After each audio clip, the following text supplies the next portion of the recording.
vamos a orar, vamos a iniciar orando, por favor. Amado Padre, en esta mañana, Señor, oramos en el nombre de tu hermoso Hijo Jesucristo para agradecerte por tan lindo día, Señor, por permitirnos la vida hasta el día de hoy, por permitirnos ser parte, Señor, de tu pueblo, Señor. Gracias, gracias, Padre. Nos reunimos para alabarte, para cantarte a ti, darte el honor y también para edificarnos, Padre, con tu palabra. Por eso te pedimos, Padre, en esta hora que tu Santo Espíritu nos guíe, Señor, en el entendimiento, Señor, de tu palabra. Te damos gracias y ponemos este tiempo en tus manos. En el nombre de Jesús. Amén.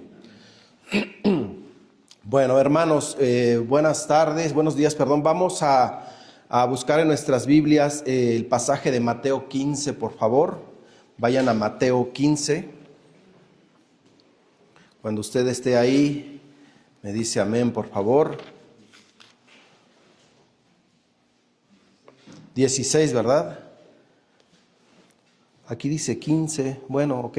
Es Mateo 16 a partir del versículo 13, hermanos. Cuando esté ahí, me dices. Es en la confesión de Pedro, para que usted la pueda ubicar más fácilmente. ¿Ya están ahí? Leemos juntos, hermanos. Dice: viniendo Jesús a la región de Cesarea de Filipo, preguntó a sus discípulos diciendo: ¿quién dicen los hombres que es el Hijo del Hombre? Estos dijeron: unos Juan el Bautista, otros Elías y otros Jeremías o alguno de los profetas. Él les dijo: ¿y vosotros quién decís que soy yo? Respondiendo Simón Pedro dijo: tú eres el Cristo, el Hijo del Dios viviente. Entonces le respondió Jesús: bienaventurado eres, Simón, hijo de Jonás, porque no te lo reveló carne ni sangre, sino mi Padre que está en los cielos. Y yo también te digo que tú eres Pedro, y sobre esta roca edificaré mi iglesia, y las puertas del Hades no prevalecerán contra ella.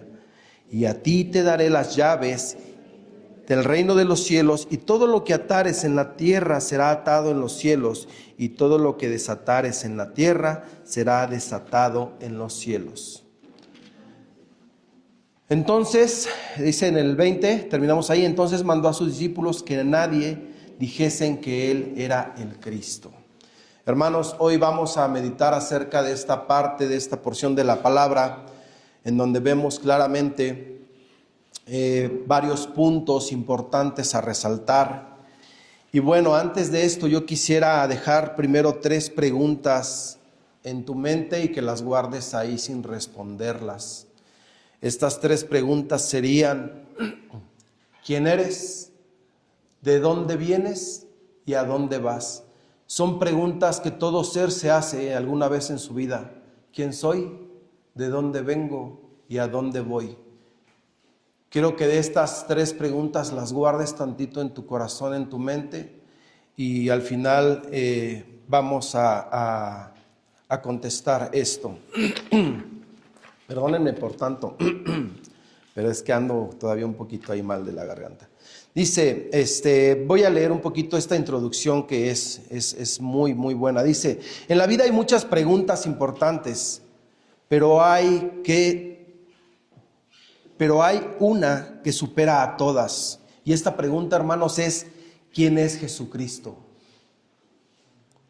No es una pregunta teórica ni meramente religiosa. Es una cuestión que define el destino eterno del hombre. En Mateo 16, Jesús lleva a sus discípulos a un momento decisivo. No les pregunta primero por su conducta ni por su servicio, sino por su comprensión de su propia persona, es decir, de Jesús. Antes de edificar la iglesia, antes de hablar de la cruz, Cristo confronta a sus discípulos con esta pregunta esencial. Hermanos, hoy en día esta pregunta sigue siendo una pregunta vigente en nosotros. Estamos hablando de algo que sucedió hace más de 2000 años, que Jesús les preguntaba sobre esta situación, sobre quién era el Cristo, qué pensaban ellos, pero esta pregunta hoy en día sigue teniendo que ver mucho con nosotros. ¿Quién es Cristo para ti, hermano?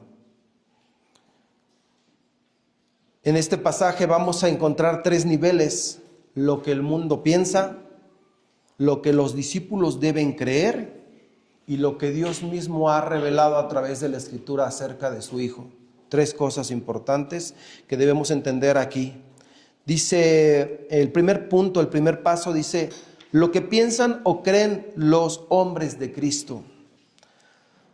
Mucha gente tiene sus propias opiniones, hermanos.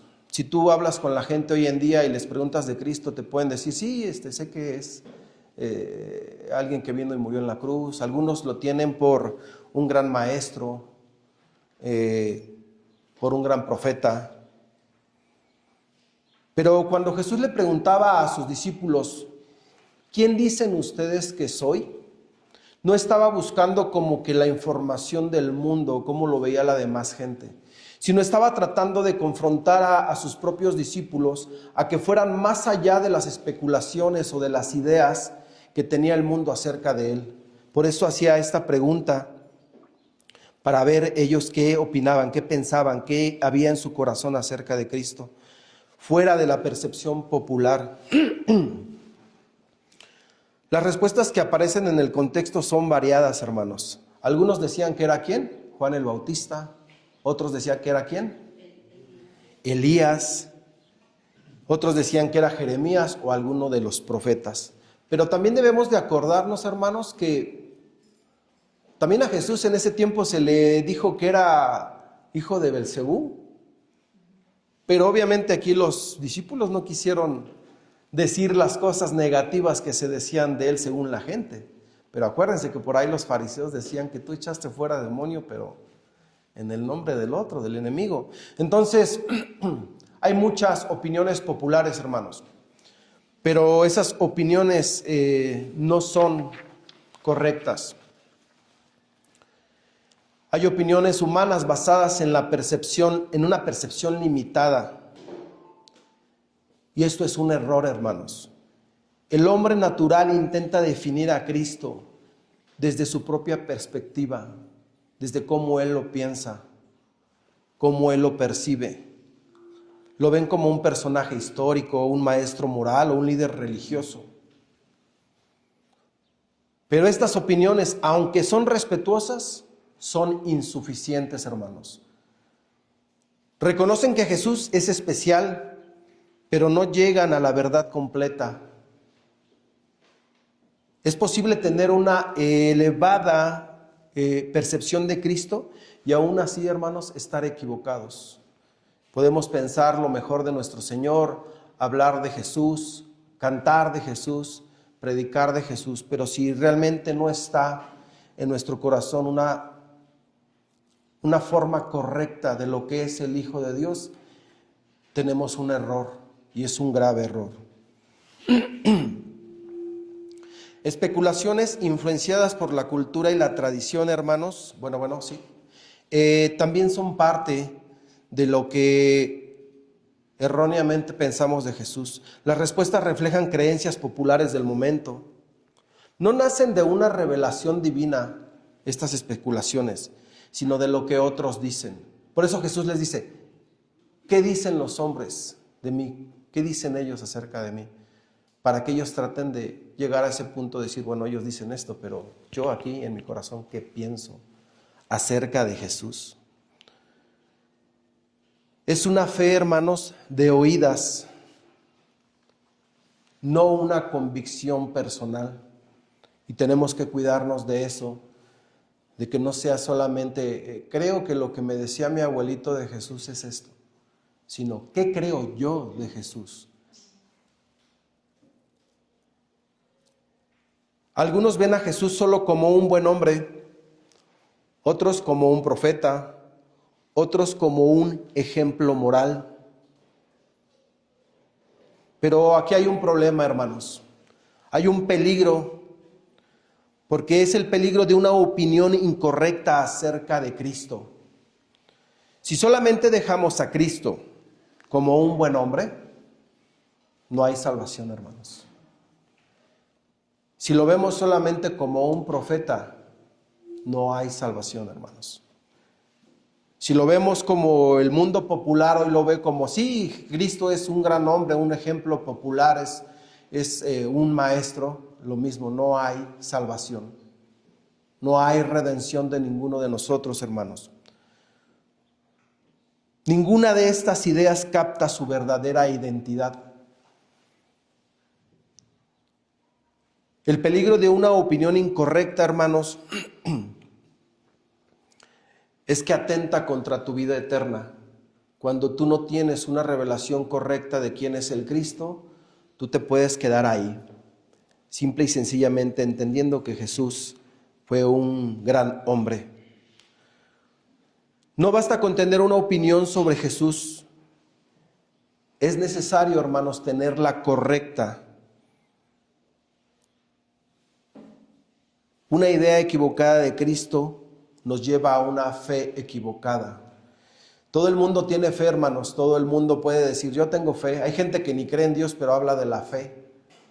Pone la fe por delante, pero la fe que no está entendida de la revelación del Señor es una fe incorrecta. El problema, hermanos, no es la falta de interés hacia Dios, sino la falta de una revelación. El mundo no niega necesariamente a Cristo, pero sí lo redefine. Cuando yo hablo a veces con personas acerca de... ¿Quiere que lo cambiemos, hermano? Ok, gracias. Les decía, no es el problema una falta de interés, porque volvemos al punto, si tú le preguntas a las personas acerca de Cristo, sí pueden ubicar quién es Cristo, la misma historia nos muestra a Cristo antes de Cristo y después de Cristo, pero vamos al punto, muchas veces solamente redefinimos a Cristo Jesús.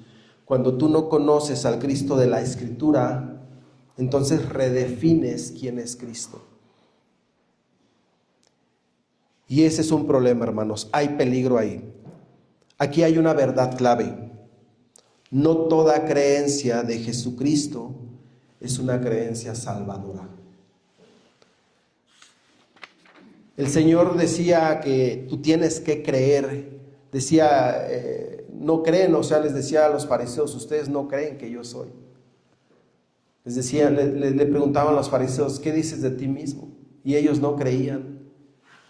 Entonces, ¿hoy qué crees tú, hermano? Lo que los discípulos deben creer acerca de Jesús, ese es el siguiente punto. No es un simple hombre, ni siquiera un hombre extraordinario, es mucho más que eso. Hermanos, Cristo, traducido es Mesías, el Salvador. No estamos hablando de un hombre popular, estamos hablando de Dios mismo salvando nuestras vidas, salvándonos para una eternidad. El Mesías prometido es del que estamos hablando. Es el Hijo del Dios viviente. Me llama mucho la atención cuando veo que dice Pedro, tú eres el Hijo del Dios, y agrega, viviente. Yo me pregunto, ¿por qué dice Pedro viviente? Y si nos ponemos a analizar un poquito, esto se da en una zona que se llama Cesarea de Filipo. Y buscando un poquito más, investigando un poquito más, me di cuenta de que en ese lugar adoraban antiguamente al dios Baal y algunas otras deidades, y ahí estaba el primer rey de Roma, o el primer César, también gobernando, y era un lugar donde había mucho paganismo. Yo me imagino que toda esa gente que adoraba a dioses muertos no conocían obviamente al Dios vivo, y por eso creo que Pedro aquí dice, tú eres el Cristo, el Hijo del Dios viviente. Aquellos dioses estaban muertos, pero Pedro estaba hablando del Dios vivo. ¿Por qué? Porque Pedro conocía al Dios que sacó a Israel de Egipto. Pedro sabía de que el Dios del que él hablaba no era un Dios muerto. Entonces por eso veo ahí claramente que Pedro agrega del Dios viviente. Es un Dios vivo al que adoramos, al que servimos. Cristo es el Hijo del Dios viviente, es decir, es un ser de la misma sustancia de Dios. Lo que Pedro está declarando es que Jesús es el Hijo de Dios en el sentido en el que el Hijo de un ser divino es de la misma naturaleza y esencia que su progenitor. No se refiere a Jesús como Hijo de Dios en el mismo sentido en el que nosotros le llamamos Padre a Dios. Nosotros somos hijos adoptivos de Dios, hermanos. Cristo no. Cristo está con Él desde la eternidad. Y es muy diferente la adopción que nos da el Señor a nosotros, hablando de la esencia de Cristo. Es el único, no hay otro. Es el único con la misma esencia del Padre. Nosotros, hermanos, no somos divinos. A ver, díganme, levante su mano, ¿quién es divino aquí? Pensé que el pastor le iba a levantar, pero vi que no. ¿Quién es divino? Nadie, hermanos, solamente el Hijo del Dios viviente. Nosotros no somos eternos. Tenemos vida eterna, hermanos, pero a través de Cristo. Pero nosotros, de nuestra naturaleza, no somos eternos. El Hijo del Dios viviente sí es eterno. Su naturaleza es eterna. Nosotros, hermanos, no somos todopoderosos. Jesús, el Hijo del Dios viviente, sí es todopoderoso, etc. Podemos hablar mucho de eso. Cosas que distinguen al Hijo de Dios, al unigénito, de los hijos adoptados, comprados por gracia que somos nosotros. Entonces, en un sentido le decimos a Dios Padre, porque el Señor nos enseñó a orar de esa forma. Pero el que realmente es el Hijo verdadero de Dios es Cristo, nuestro Señor. Jesús comparte los atributos naturales y morales de Dios porque Él es su Hijo. Con H mayúscula, hermanos. Por esta razón, es el unigénito, el único Hijo de Dios en ese sentido. ¿Qué dice Juan 3:16? De tal manera amó Dios al mundo que entregó a su Hijo unigénito, el único, no hay más. Esa distinción es verdaderamente importante y por eso la declaración de Pedro es perfectamente correcta y muy pertinente.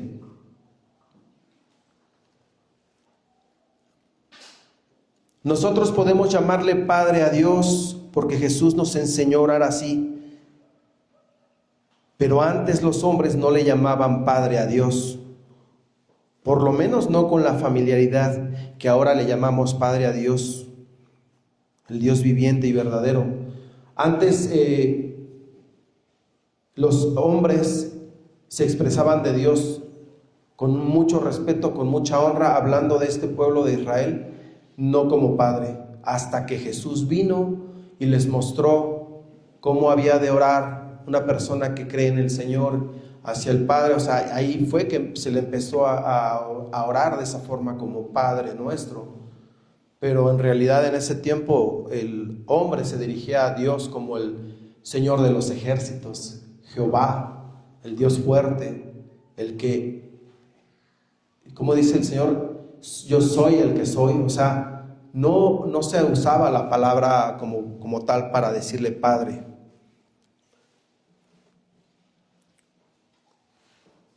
Esa distinción es verdaderamente importante y por eso la declaración de Pedro es perfectamente y correcta y muy pertinente, decíamos. Entonces, Déjenme ver dónde me quedé. Las personas necesitan reconocer a Jesús y entregarse a Él como el único medio por el cual sus pecados son perdonados y por medio del cual se puede tener acceso al Padre y la vida eterna. No es un simple hombre, es a través de Cristo que las personas pueden tener una real, personal, verdadera relación con Dios el Padre. ¿Quién de aquí tiene una verdadera relación, hermanos? ¿Realmente tenemos una relación? ¿Realmente Cristo es el que está uniendo nuestras vidas con el Padre, con el Dios Todopoderoso? Si tú tienes a Cristo en tu corazón verdaderamente como debe de ser, como marca la Escritura, entendiendo quién es Él, usted tiene una relación, hermano. Tener la creencia correcta de la persona de Cristo es vital para ser salvos. Hay muchos que no tienen una creencia correcta de Jesús. Creen que Cristo no es, creen en un Cristo que no es el de las Santas Escrituras. Y cuando no tienes una creencia acertada de Cristo, el riesgo es seguir perdido en tus delitos. ¿Qué decía el Señor acerca del conocimiento? ¿Por falta de qué? De conocimiento perece mi pueblo. A eso se refiere. ¿Tienes conocimiento realmente en tu mente y en tu corazón del Cristo? Si no, estás en riesgo. Hay un riesgo ahí. ¿Qué otra cosa argumenta el Señor? Que en aquel tiempo vendrán y le dirán: Señor, Señor, ¿no echamos fuera demonios en tu nombre? Y que el Señor les argumentará: alejaos de mí, porque no los conozco. ¿Por qué? Porque nosotros tampoco le conocimos correctamente. ¿Alguno de ustedes me conoce a mí? ¿Sí? ¿Sí me conocen? ¿Saben cuando estoy triste? ¿Saben cuando estoy nervioso? A lo mejor ahorita sí se ve, ¿verdad? ¿Saben cuando estoy molesto? Podría decir que la persona que más me conoce es mi madre y mi esposa. Y yo creo que ahorita ya mi esposa le gana a mi madre. Pero ese es el punto. Ahora yo pregunto, ¿cuántos verdaderamente conocen a Jesús? No el hombre de la cruz nada más y que le dieron latigazos o sea, ¿realmente tienes una relación con Cristo Jesús? ¿O solamente le crees conocer de oídas? Ahora les quiero compartir, hermanos, lo que Dios ha revelado acerca de Cristo. Eso es lo importante. No lo que yo creo, no lo que las personas dicen, no lo que la cultura popular pueda pensar de Cristo, sino qué es lo que Dios el Padre puso en su Escritura para que tú y yo conociéramos verdaderamente al Cristo.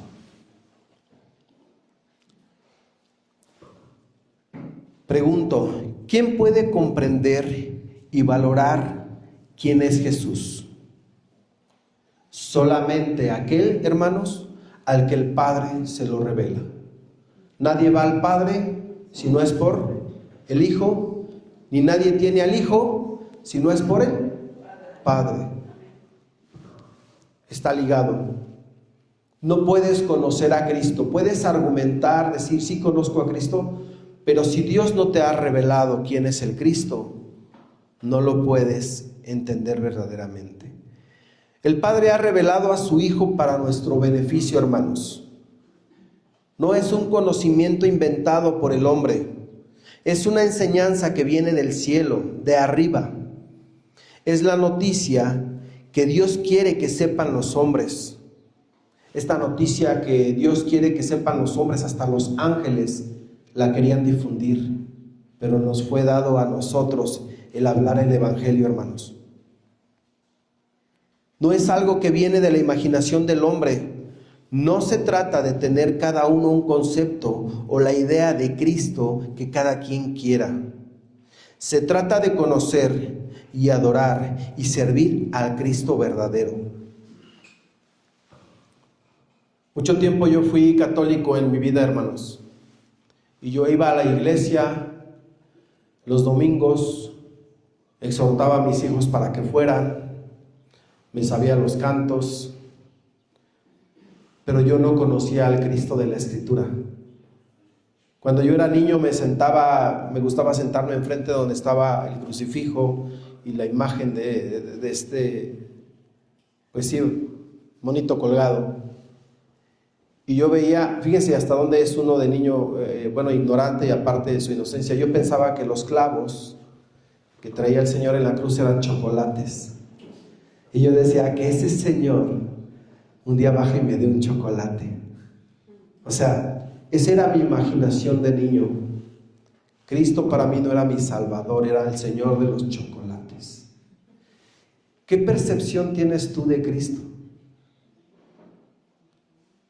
Y ese es el punto, ese es el centro de esto que estamos entendiendo, hermanos. No se trata de lo que yo pensaba, de lo que yo creía. Tenemos que cambiar esa mente, tenemos que cambiar esa percepción de Cristo por lo que está en la Escritura. Y la revelación del Cristo verdadero viene desde arriba. Pedro no vino con ocurrencias o imaginaciones propias de quién era el Cristo, sino que su creencia y declaración vino de la revelación de Dios. Para nosotros la revelación de Dios al hombre está registrada en la Biblia. Platico a veces con personas que creen tener a Dios en su vida y yo les pregunto, ¿y cómo sabes que el Cristo al que le sirves, el Dios al que adoras, es el Dios de la Biblia? Bueno, porque pues Dios está con todos y Dios está en todos lados y Dios está conmigo. Bueno, pero ¿de dónde puedes tomar una base para argumentar esto que me dices? Bueno, es que yo siempre he creído eso, yo soy un hombre de fe, pero no van a la Biblia, no van al argumento sólido que es la palabra de Dios. Ahí es donde nosotros podemos conocer al Cristo verdadero. Dios se reveló a sí mismo al hombre. La mayor revelación de Dios fue Jesucristo y se encarnó y vivió entre nosotros. Y lo que necesitamos conocer de Él está en la Escritura. Lo que necesitamos conocer de Jesucristo, hermanos, está en la Escritura. Por eso usted y yo debemos de volvernos personas estudiosas de las Escrituras para conocer lo mejor que podamos a nuestro Señor Jesucristo. Para que no nos pase como les digo, que le pregunto a veces a las personas con las que platico acerca de Dios y pues no saben, o sea, no hay una base.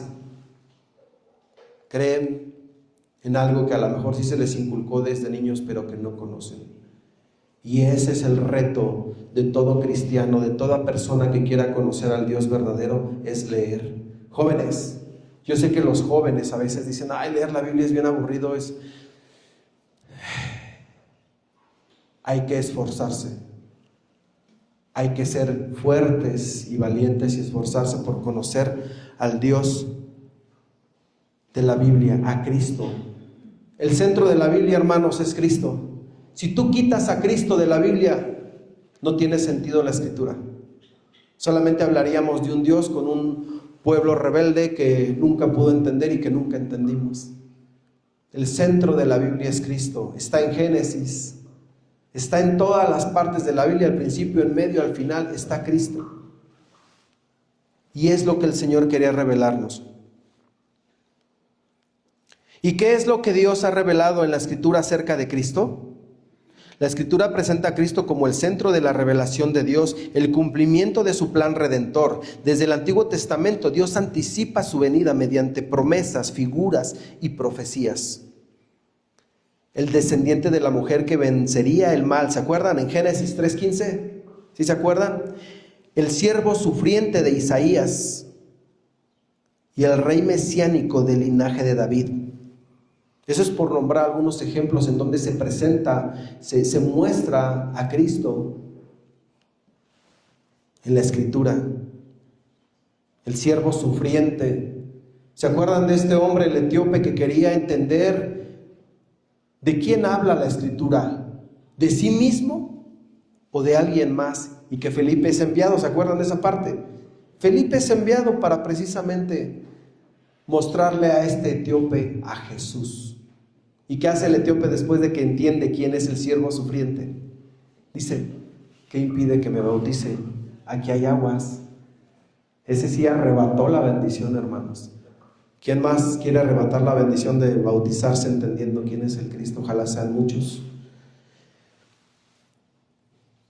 En el Nuevo Testamento, hermanos, Cristo está revelado plenamente como el Hijo de Dios encarnado. El Evangelio de Juan lo declara, que Él es el Verbo eterno que se hizo carne. Esto está en Juan 1, del 1 al 14, mostrando que Jesús no solo es hombre, sino verdaderamente Dios. En su vida terrenal, Cristo revela el carácter de Dios. O sea, Cristo nos muestra a Dios, su amor, su santidad, justicia y su misericordia. Sus enseñanzas, milagros y autoridad confirman su identidad divina y su misión. ¿Dónde han escuchado de otro hombre que hiciera los milagros y prodigios que hacía Cristo? Es único, no hay otro. No, pero es que Buda, no, pero es que Mahoma, no, pero es que... Ninguno de ellos ha hecho las señales que el Hijo del Dios viviente hacía, hermanos. Y aún hará en tiempos postreros. Vendrá el Señor y veremos su gloria. La Escritura también revela la obra redentora de Cristo. Él vino a salvar a los pecadores mediante su muerte en la cruz, donde llevó el castigo del pecado, y su resurrección, que asegura la victoria sobre la muerte. Cristo es presentado como el único mediador entre Dios y los hombres. En 1 Timoteo 2:5, el camino, la verdad y la vida. En Juan 6. Además, la Biblia revela la exaltación y el reinado de Cristo después de su resurrección. Fue exaltado a la diestra de Dios y tiene toda autoridad. Ahí vamos viendo quién es Cristo. También Él tiene toda la autoridad. Dios le dio la autoridad. Él es la cabeza de la iglesia, hermanos. Si tú no tienes la percepción de que Cristo es la cabeza de nuestra iglesia, ustedes son el cuerpo de Cristo y Él es la cabeza. Si no tenemos esta percepción de Cristo, estamos equivocados, hermanos. Y Él volverá en gloria para juzgar al mundo y establecer plenamente su reino. Es decir, la Biblia también nos muestra que en el futuro Cristo va a venir. No se quedó crucificado como se piensa en otras religiones. Ahí en la cruz le adoraremos crucificado. No. El Señor está vivo y está sentado a la diestra del Padre. Y todos los días, hermanos, ora por ti, intercede por ti, porque no hay otro intermediario entre Dios y los hombres. O sea que si tú crees que Cristo quedó en la cruz y sí resucitó, pero bueno, no. Él en este momento está vivo, está escuchando estas palabras, está viendo a su iglesia, está orando por su iglesia y regresará. Lo veremos, hermanos. Ese es del Cristo del que te hablo. Un Cristo vivo, Hijo del Dios viviente.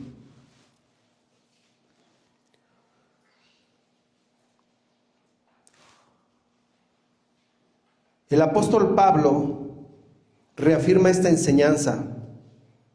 Perdón, me estoy brincando. En primer lugar, el mismo Señor Jesucristo declara esta verdad. En Mateo 16:18 dice: sobre esta roca edificaré mi iglesia. Me estoy saltando dos párrafos, perdón. La iglesia del Señor no podría estar fundamentada en un hombre, hermanos. Ese es un punto importante. El Señor Jesús es el fundamento de la iglesia. La Escritura enseña con claridad que Cristo es el fundamento de la iglesia. Utilizando las imágenes de piedra, roca y fundamento para describir su papel único, firme e indispensable. En primer lugar, el mismo Señor Jesucristo declara esta verdad. En Mateo 16:18 dice: sobre esta roca edificaré mi iglesia, y las puertas del Hades no prevalecerán contra ella. En este contexto, la roca está relacionada con la revelación de quién es el Cristo, el Hijo del Dios viviente. La iglesia no está fundada en hombres, sino en la persona y en la obra de Cristo. Esto lo podemos ver claro, un mal ejemplo hoy. Podemos ver que hay iglesias que argumentan que tienen al profeta o que tienen a un pastor ungido y que él es la base de la iglesia, o hablando del catolicismo, que presentan a Pedro como el fundamento de la iglesia. Ponen a un hombre como el fundamento y sobre la tumba de Pedro construyeron y hicieron quién sabe qué tantas cosas. Construyeron sobre un fundamento erróneo. Y no estoy hablando mal de Pedro, sino que Pedro tiene otro lugar. Pero el fundamento verdadero de una iglesia es Cristo. Y la base sobre la que se edifica la iglesia es esta revelación que Dios te da. La revelación de que Cristo es el Hijo verdadero de Dios y el único. Sobre esa revelación, si eso es lo que tú has creído, tú estás listo para que Cristo ponga fundamento en tu corazón. El apóstol Pablo reafirma esta enseñanza en 1 Corintios 3:11. Porque nadie puede poner otro fundamento que el que está puesto, el cual es Jesucristo. Aquí se establece de manera directa que Cristo es el único fundamento legítimo. Cualquier otro intento de base espiritual es inválido, hermanos. Asimismo, en Efesios 2:19 al 20 describe que a la iglesia como un edificio espiritual, edificado sobre el fundamento de los apóstoles y profetas, siendo la principal piedra del ángulo Jesucristo mismo. Cristo es la piedra angular, la que da alineación y cohesión y estabilidad a todo el edificio. Hermanos, ayer platicaba con un joven que estaba triste porque en la iglesia donde se congrega, él no siente que sea una iglesia cristiana. ¿Y saben por qué pasa esto? Porque si tenemos un error en la percepción de Cristo, no estamos en el mismo sentir. Entonces aquí hay algo clave. Cristo es el que nos fusiona. Yo no me atrevería a lastimar a Enoch ni él a mí, porque Cristo está en medio de nosotros. El Cristo en el que cree mi hermana Martita es el mismo Cristo en el que yo creo, porque ella lee la Biblia, yo leo la Biblia, el pastor nos instruye y todos vamos edificándonos con la palabra y tenemos el mismo entendimiento y Dios nos ha revelado a su Hijo por igual. Pero ¿qué pasa cuando te paras en una iglesia en donde esta revelación no es la misma para todos? Ahí es donde nos lastimamos. Ahí es donde no refrenamos nuestra lengua, porque el Cristo que yo creo no es el mismo que tú crees. Estamos divididos. Cristo es la cohesión de la iglesia. Cristo es quien fusiona las almas en un mismo sentir. Si usted de repente despierta el domingo y dice: yo no quiero ir a la iglesia, a mí no me gusta porque veo a los hermanos, a mí no me gusta cantar ni eso de que nos saludemos y nada, no me gusta. Entonces quiere decir, hermano, que tiene que analizar su corazón. No hay un mismo sentir. El gozo de vernos aquí lo pone el Señor en nuestro corazón, y ese gozo debe de estar cumplido en Cristo Jesús, y si no está, analice su corazón, hermano. El apóstol Pedro también es una figura. En el apóstol Pedro también usa esta figura en 1 Pedro 2 del 4 al 6. Vayamos a ir rápidamente, hermanos. 1 Pedro 2 del 4 al 6. A ver si pueden ir rápidamente ahí. Es importante esta parte de aquí, entender lo que afirma Pedro. Me dicen cuando ya estén ahí. Amén. ¿Cómo dice? Léanlo, hermanos, en voz alta.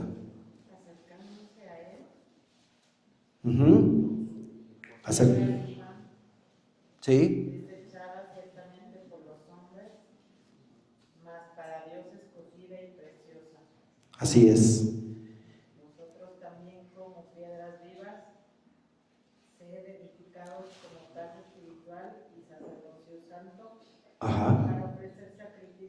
espirituales aceptables a Dios por medio de Jesucristo. Amén, hasta ahí. Entonces Pedro mismo pone que la roca principal es Cristo y nosotros somos edificados en Cristo como piedras vivas, por lo cual Pedro no es la piedra angular, es Cristo. También Pedro cita en el Antiguo Testamento y dice: he aquí pongo en Sión la principal piedra del ángulo. Los creyentes, como piedras vivas, son edificados sobre Cristo. En el Antiguo Testamento ya se anticipaba esta verdad. En Isaías 28:16, Dios dice: he aquí yo he puesto en Sión por fundamento una piedra probada, angular, preciosa, de cimiento estable. Esta profecía encuentra su cumplimiento en Cristo. Además, Cristo es llamado roca en un sentido espiritual en 1 Corintios 10:4. Y la roca era Cristo, dice ahí en 1 Corintios. Ahí lo afirma claramente.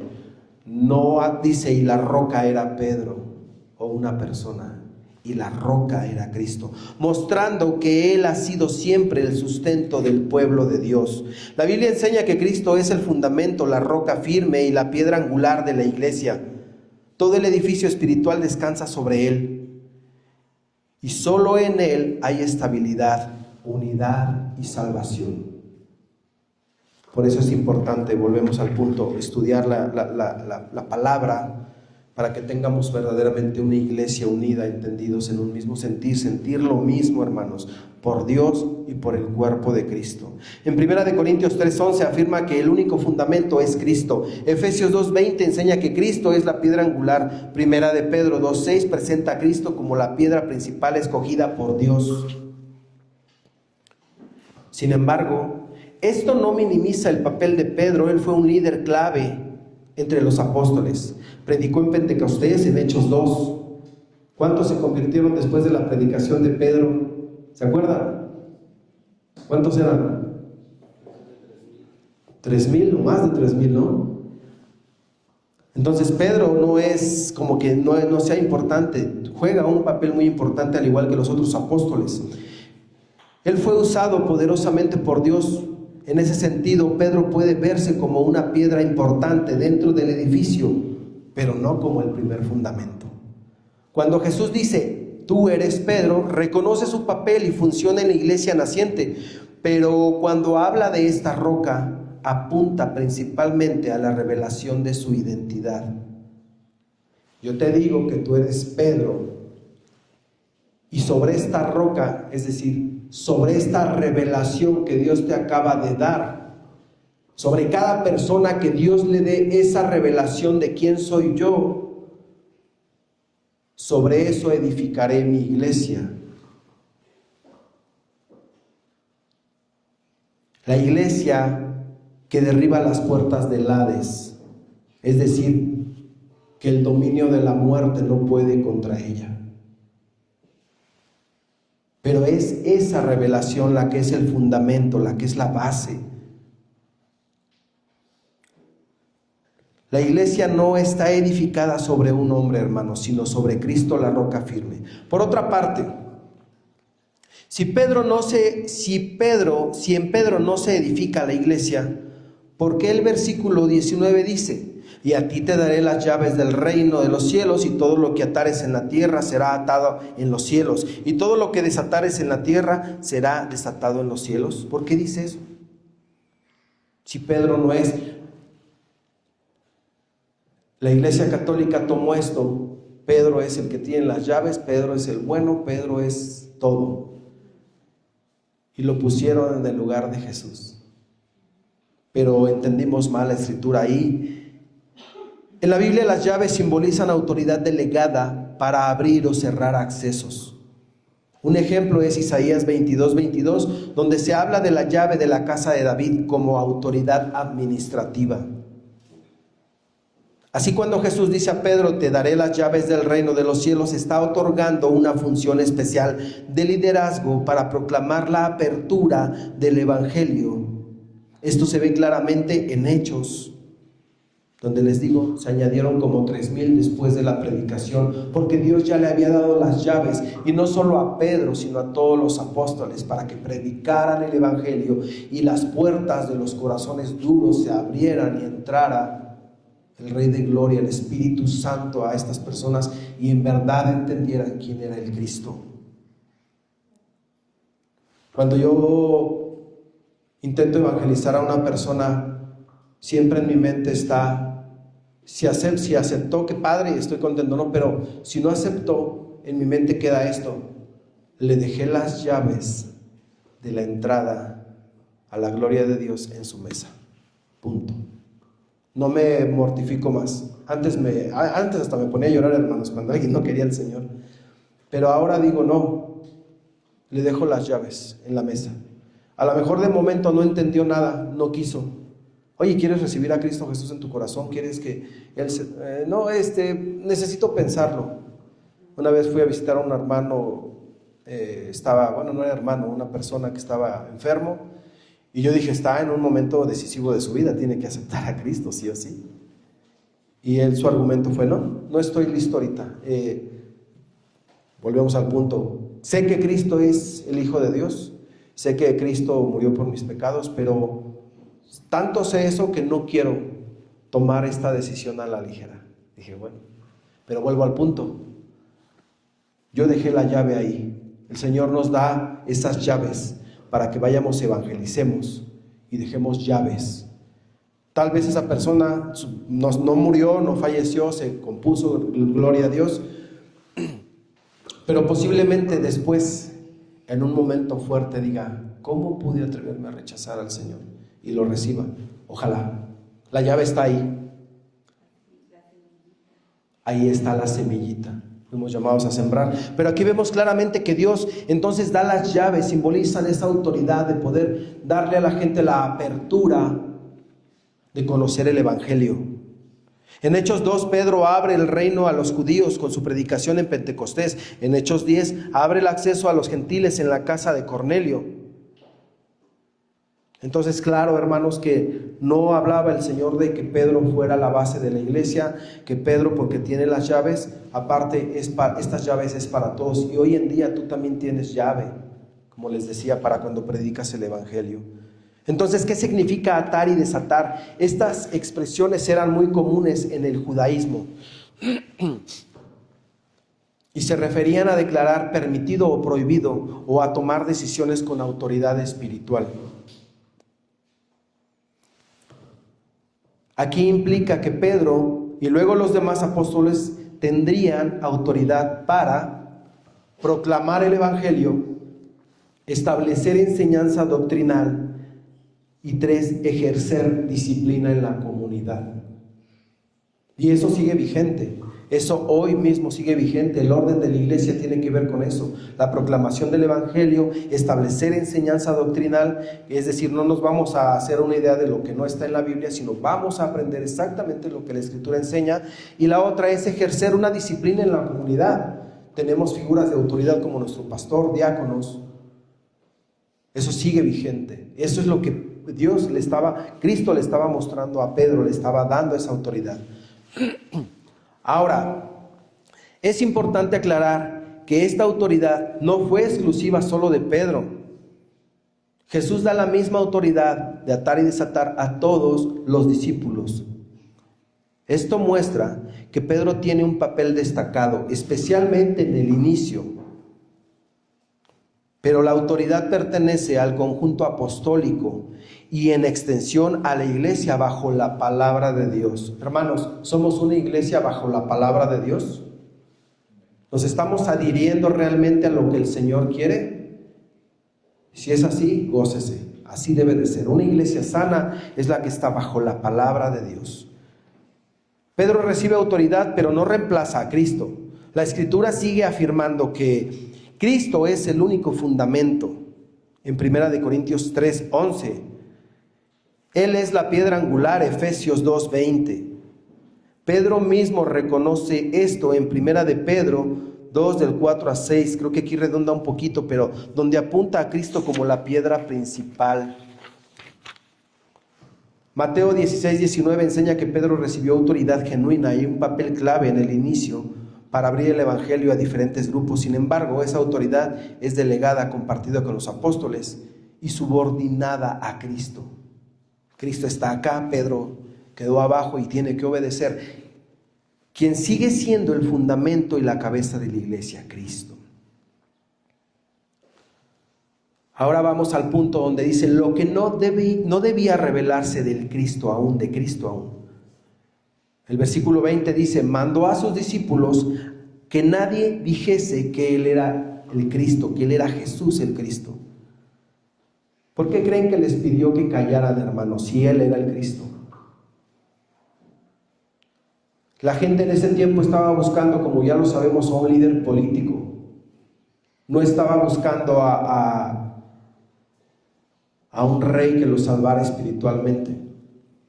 Jesús pidió silencio para evitar que las personas malinterpretaran su identidad como Mesías político, ya que su misión era espiritual y redentora. También lo hizo porque debía cumplirse el tiempo perfecto de Dios, evitando que los acontecimientos se adelantaran. Por eso es que no lo revelen, porque todavía no llega el tiempo. Además, los discípulos aún no comprendían plenamente que el Cristo debía sufrir, morir y resucitar. Finalmente, el mensaje debía completarse con la cruz y la resurrección. Después de eso ya podían proclamarse abiertamente que Él es el Mesías.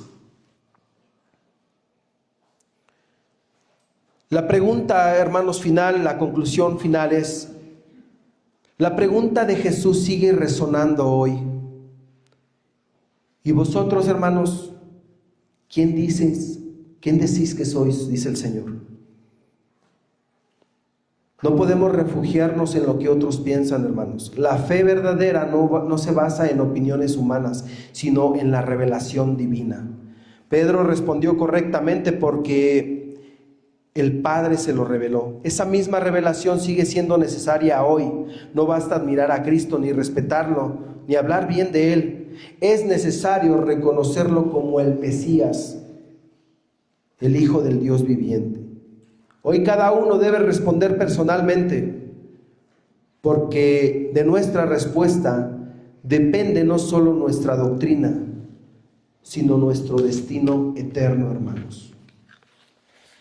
La gran pregunta no es qué dice el mundo de Cristo, sino qué crees tú acerca de Él. Iniciamos con unas preguntas que les dije que quería dejarlas en el aire, hermano. ¿Cuáles eran? ¿Sí se acuerdan? ¿Sí las guardaron o no? La primera es, ¿quién soy? La segunda, ¿de dónde vengo? Y la tercera, ¿a dónde voy? Estas preguntas, hermanos, Dios las contestó en mi corazón cuando yo recibí a Cristo. Y las deberías de tener ya bien claras si tú has recibido a Cristo. Si tú crees en el Cristo de la Escritura, entonces verdaderamente, ¿quién soy? La respuesta es, eres un hijo de Dios. La segunda pregunta, ¿de dónde vengo? Se responde en Cristo, de Dios. ¿Y hacia dónde vas? Hacia Dios. Es así como el Señor le pone a nuestras vidas un sentido. Y ese sentido solamente lo puedes tener si tienes la revelación correcta del Cristo. Oremos. Me gustaría que se pongan de pie, hermanos.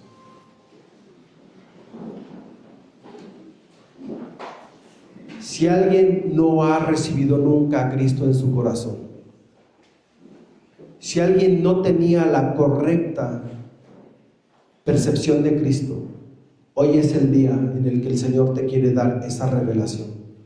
Acéptalo en tu corazón, escucha la voz de Dios. Amado Padre, en esta mañana, Señor, reflexionando en la Escritura, vemos, Padre, que tú revelas a quien tú quieras revelar a tu Hijo. Gracias por esa revelación. Padre, te pedimos